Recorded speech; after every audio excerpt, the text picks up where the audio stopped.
Hello, and we're here today with our first guest, who is Skye della Santa from Slab Interiors. And Slab Interiors is a pottery, cement pottery manufacturer that it is currently in Bali, and they also manufacture some other furniture pieces such as tables.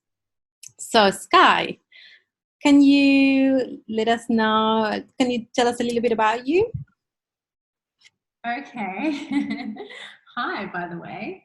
So I am obviously from Australia. I moved to Bali 6 years ago and decided at, probably about the year one point that I just loved Bali and I needed to make it a permanent move. And what was I going to do to, stay here? And what was needed in Bali that wasn't there at the time? And at the time, I'd moved into a new villa and I knew exactly what I needed. I didn't have a big budget to spend. And, I knew that plants were so cheap in Bali and I wanted to fill my house with beautiful plants, but the pots just, what I wanted wasn't available. And that's pretty much how my business started. The need, I knew what I wanted. I was Pinteresting what I wanted, but I couldn't get it anywhere in Bali in Indonesia. And from that need is where my business pretty much started. So, yeah. And it's become quite successful, actually, your business. Why do you think that is? Probably because of the need. I know just for me and my house, I wanted something. I knew exactly what I wanted. I couldn't find it in Bali. And, where a lot of our success has happened is from commercial spaces. So, we started off as a very small, very humble business working from our garage. We started doing little markets to begin with. And,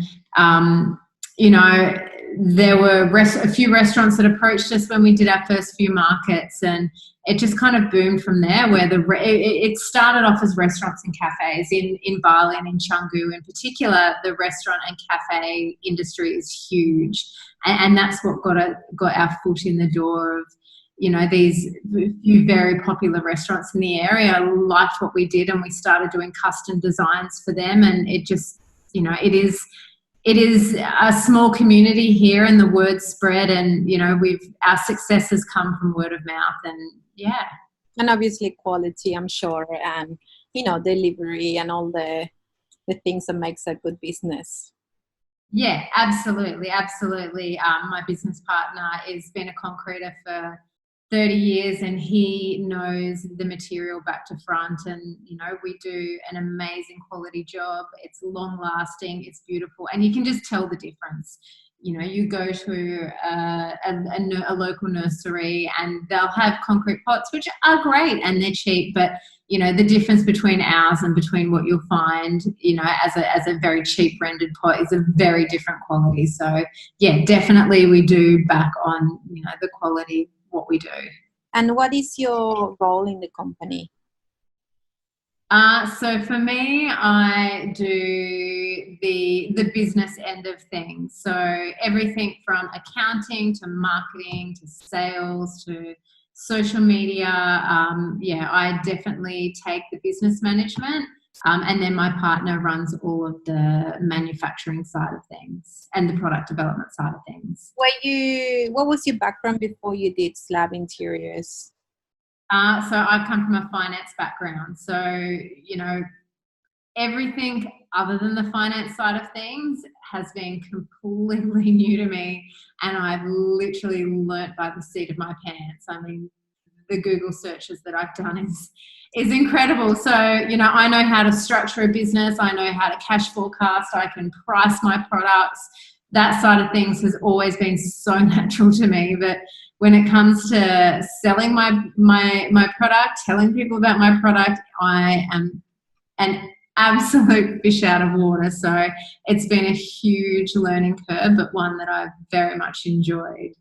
That's so good. It's amazing that it's not easy. Those skills don't necessarily go together. You can be really good at finance, but you can be terrible at marketing or terrible at the social aspect of it.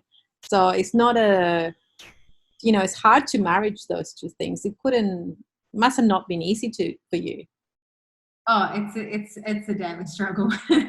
And also when you try, when you come from such an analytical kind of method of thinking, and then you all of a sudden have to be creative and have to think of ideas, and it's amazing because when I was younger, I was always such a creative person and used to love painting and used to love art, and then when I got into my profession, that side of me completely shut down. And so moving to Bali has definitely awakened the creative side of me, but it's still something that I am learning, and I've definitely not perfected, but it's a daily learn for me. So I love it. You do all the creative part of it, or is it a marriage with your partner? Yeah, we definitely share the creative part of it. So for me, I think a lot of my skills come in with the color selection. So I really love colors. I love playing around with different color palettes. Where my business partner, he's really good at the design, and he kind of knows. Also, he knows, my imagination can get a little bit out of control, and I want to try this and I want to try that, and he's the one that can bring back the practical side of it to say, well, this will work and this won't work. So yeah, it's a very good combination of teamwork between us both. That's great. That's really good. Yeah, you kind of need. I know what you mean about the creativity, and someone you kind of needs to rein it in a little bit. Otherwise, you go up to the cloud. And especially, I guess, when you're working with physical materials, which has their limitations. Yeah, absolutely. And then also on a larger scale. So we do a lot of large scale hotel commercial work. So, I could think of the most amazing thing that the factory has to pump out 300 of these. You kind of have to weigh up a little bit between what's going to look amazing and also what is going to be practical and viable. Wow. Okay, that sounds very interesting. I wanted to ask you a bit, like, how did you end up in Bali? How did it happen? When did you fall in love with Bali, or did you come here for holiday? How did all this ended up you living here? So I had been on holiday to Bali maybe 2 or 3 years before I moved here, and never had the inkling. It was a wonderful holiday. I was here for 10 days. But my holiday, I didn't have a strong urge to live here. Wasn't even a thought in my head. It was just a fun beach holiday. And it wasn't until I'd been home for about a year, and I'd actually had my daughter, who is now 7 years old. So she was about maybe 6 months at the time, where I just sort of had, both me and my partner had this urge of, is this it? Like, he was working really big hours. We were both working. I still had a business in Australia, and we just, come to this thing of like, is this going to be it forever? Like, just working to, we were working to live, and I don't know. I don't even know what made me think of Bali, but Bali just started calling me, and it was such a strong call, which was so weird because when I visited here on holidays, I loved it, but I wasn't, I didn't have the urge to live here when I visited. And I don't know, like it took about 2 years to brew in my system, and I just knew I was having this strong calling to Bali, that I needed to live here and I needed to move here, and there was something waiting for me in Bali. So it took probably about 8-9 months for us to get to a point where we could save money to move here. At the time, I owned a bookkeeping firm, so it took that amount of time to move my clients that were on site to cloud-based, which was happening in my industry anyway. And I just think it was the power of manifestation. Once we kind of decided that, okay, this is what we want to do, every day we moved towards it. Every goal, every step, every decision that we made was geared towards moving to Bali. And then, 18 months, maybe like a year, I think, of planning and deciding. We made the move, and originally it was just a year break. That's all, let's move to Bali, take a year off, see what happens. And, 3 months into that year, I just knew in my heart I could never go back to Australia. And so 6 years on, still here. So this is a very common thing. I had the same thing. I came and said, let's just take a year off, see what happens. But I guess people, not everyone is their dream. Let's just take a year off and go to Bali or somewhere else, no? But then once you're here and you realize, oh my God, I love this place, I want to live here, then you think, okay, how am I going to make a living? Because, it's cheap to come on a holiday, relatively speaking, but once you are here, the costs start to add up. And then you're like, okay, it's not as cheap as it was. I'm no longer in a holiday. What do I do? So when did you reach that point between, okay, you moved here, and then you're like, okay, we need to make something happen so we can actually be here permanently? I think probably at about the 9-month mark, because we knew it was going to be a year. And at the 9-month mark, I was like, okay, this is time to do something, because there's only 3 months left and we need to think of something to do. And it was around about then that there was a lot of deep soul searching going on, because really, when you are in that position, the world is your oyster. You can do whatever you want. That is one of the most amazing things about Bali, that if you are entrepreneurial by nature and, you've got that drive and you've got that get up and go, it is relatively cheap to run a startup. The creativity is just bursting here. Everyone you speak to has an amazing idea, and, you really get into that creative vibe. So you can do that soul searching. And for us, it turned out to be doing concrete pots, and like I said, our business purely started. It didn't start from, what business are we going to do? Let's move into concrete pots. It started from, we have a new villa that's completely unfurnished. We can't afford to spend millions of, thousands of dollars on furniture.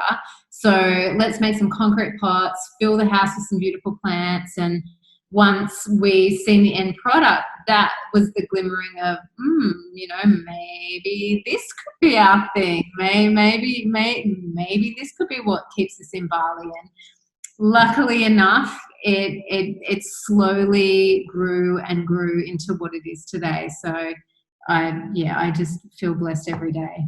I think you're I've met you, for the people don't know, I met Skye, how long ago? Quite a few years ago.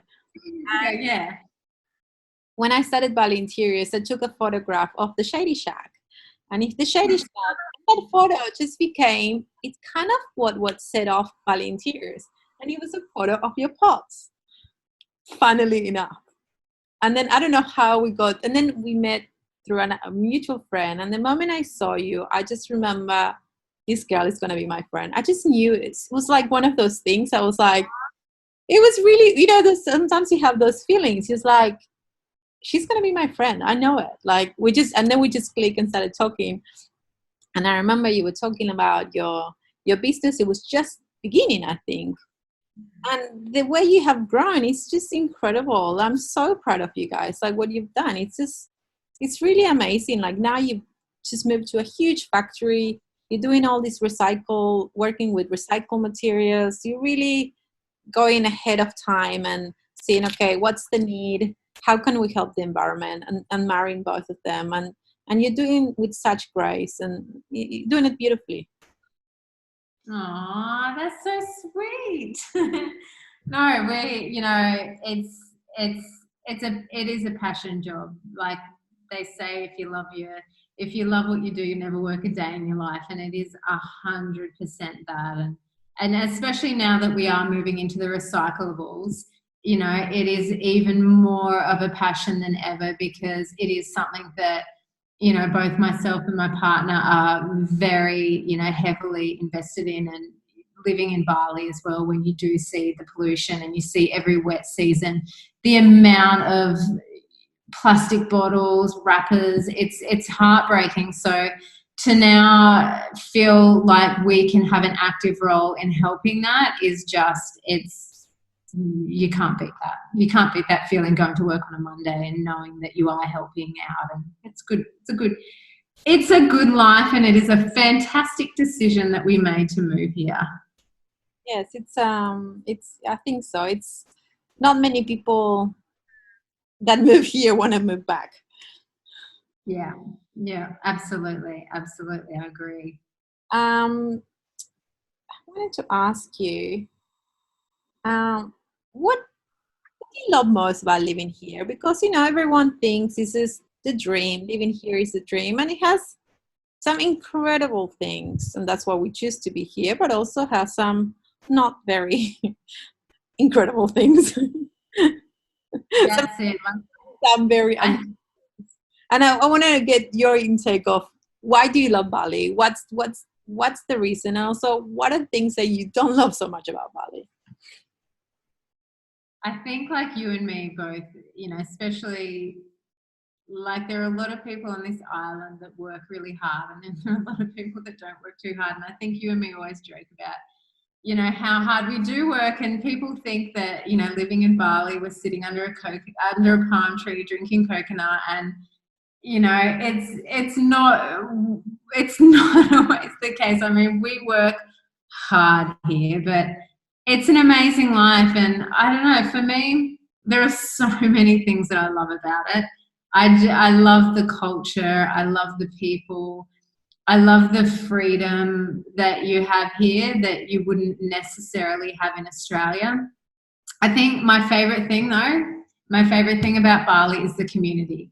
Like, I just love the community vibe. I mean, you know, the people, you know, all of us that live here, you can walk down the street and you can kind of be like, that person's on holiday, that person lives here, and you get a sense of, you know, who are the people that are living here. And it's just a really beautiful, supportive community. And I feel like now, at the time of this whole coronavirus, and, you know, things are really tough for anyone, it has more than ever brought my love of how beautiful the community is here. Because every day I'll get a call from someone checking in, seeing if you're okay, how are you going this week. And it's just that, I feel like, for me, that is my most favourite part about living here, of just the sense of being part of something.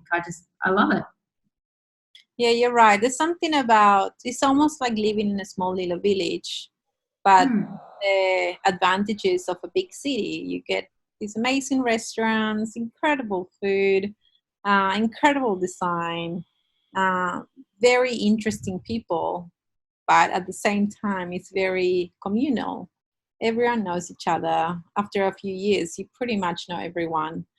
And, you know, there's a sort of respect, I think, we all know each other, so we try to respect each other as well, because you're going to cross that person over 1,000 times. Absolutely. But yeah, that for me would be my favorite part, of just feeling like I'm really part of something, where, yeah, maybe, you know, I'm not, you know, in Australia, everyone's so busy, and I mean, I get that, but I just love the sense of feeling like I'm part of a really tight community here. I love it. And what are the things that you don't love so much? The things I don't love. So it's funny, actually. One of the things I don't love so much is now one of the things that I have this love-hate relationship with. So in Bali, you know, it is wonderful, but it is a little bit of a struggle. Like, you really notice the difference of the convenience of living in a first world country, where here it's not as convenient, and just the day-to-day things are a little bit more of a struggle. And for me at the start, that was something that really used to grate me, and I used to find so hard, that the littlest things were always so tough. But now I just don't feel like I'd even know myself if I didn't have to struggle to do those little things. I feel like I'd be bored if, you know, the daily things weren't a struggle. So that, you know, that Yeah. I would just be bored if things I did actually worked out perfectly, or, you know, I love the grafting of it. But I don't know. The traffic, which isn't an issue at all at the moment. The traffic is a really tough situation here. The traffic is absolutely hectic. That would be something that would not be my favourite thing. And also, I guess, when the wet season rolls around, when you see how bad the pollution is, that is something that just breaks my heart every season. You know, we have a beautiful dry season, the oceans are clean, the beaches are beautiful, and then the rains come and you just see 5 to 6 months worth of rubbish being poured out into our oceans, and that is something that's really heartbreaking, and that's something that, you know, you just wish you could fix. It's a problem that you wish you could just tell everyone, stop throwing your rubbish in the river, or you know, it's a much bigger problem than, it's not that so easily fixed with the infrastructure here, but, you know, that's something that also is not my favorite thing. Yeah, I think you know, all the things that you dislike, and the same things that I dislike as well. And I feel like Bali, in a way, is a bit of a microcosm of the world, and the problems here are elevated. Like traffic is really bad, and the pollution is really bad. And people come here and they're like, "Oh, but Bali is so dirty," and you're like, "The world is dirty. Just here, it's in your face. In other places, you don't see it, but it's still there. You're just lucky you don't get to experience it. Here is everything is in your face here. Yeah, You know what I mean? Like, you can't escape it. Everything absolutely. everything life is in your face in Bali. Yeah, but I find too that, you know, that is the beauty of it as well, and Yes, that is the parts of it that I love, that it's unapologetic and it is what it is, and there's no hiding it. And, you know, for everything I hate about this country, I absolutely love about this country as well. So I'm deeply in love with it. why do you think is so magical, Bali? I don't know. I've been having this conversation a lot lately during this whole virus situation. I don't know if it's like a geographically magical place, or I don't know what is so special about this place, but honestly, you can feel it in the air. There is something spiritual about here, and the beautiful part is that the locals that live here, they understand that spirituality, and they know that it's a special place, and they honor the spirituality of this place. And I really, you know, I'm a big believer in energy, and I feel like the energy in this country, or in this island, is something really special. And the fact that the people that live here understand that, and they also nurture that, I feel makes it even stronger. And I don't know, I can't describe it, but it's beautiful. Special. That's definitely, I've felt that before, and I've talked to people about it. And there's times, especially I think, where you feel it more than other times. Like, I feel like here you feel the end. Like, I don't know, when I lived in Australia, I didn't feel shifts in energy and shifts in, you know, everything is kind of the same. But here you really feel it, and you feel it in you, and you don't know what's going on, and then everyone is feeling the same way. And yeah, we were talking about it before, and it's just like, it's very bizarre. I've never experienced anything like that anywhere else in the world. Do you feel that way too? Oh, absolutely. I mean, you know, we were just having, I'll tell everyone, we're just having this conversation where, you know, we both had like quite a rough week last week, and everyone we spoke to also had a rough week. And it's just, you know, as a community, I feel like we ride the ups and downs together. When a few of us feel bad, we seem to all be feeling it. It's in the air, it's thick. You can't avoid it. But, you know, this week it's been beautiful, it's been magical, and everyone's happy again. And I don't know. I don't know. We are all so closely connected for some reason, and I just love it. Like I love it. And when you're happy, you've got people to be happy with. When you're sad, you've got people to commiserate with. It's beautiful. That's so Bali. And I wanted to it is a strange place. I wanted to ask you one last question, and is for people like you and me, we were 5, 6 years ago, we were in Australia or in any other country. I have so many people asking me, how did you move here? What did you do? How did you succeed? And how, so many questions, and I find it very hard to answer, but I'm going to ask you that question. What advice would you give someone that thinking about it, or they're like, oh, I really would love to do it, but I don't know how, or when is a good time? Sometimes never is a good time. Now it's COVID, there's always something. There was a volcano, there was COVID. It's a pretty alive place, Bali. We've gone through a lot. Oh, we've been through a lot.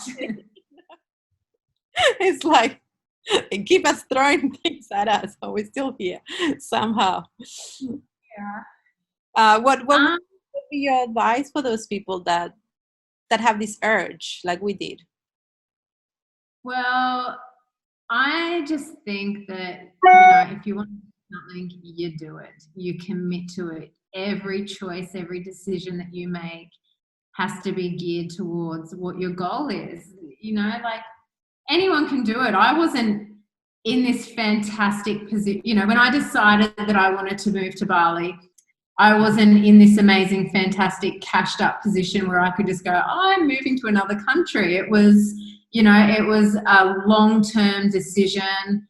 I had to make a lot of plans. I had to make a lot of changes. I had a 6-month-old at the time when I decided to make the move. And, like, when's a good time? There's when you're ready is when the good time is. And I feel like you just need to commit to it, and you need to do whatever it takes to make it happen. That's pretty much it. You just do whatever it takes. I feel like every decision that I made leading up to this was geared towards moving my life here, and I was just so strongly focused on making it happen, and it happened. And what would you wish someone told you as soon as you got off the plane here about what living in Bali was going to be like? Oh God. I don't know.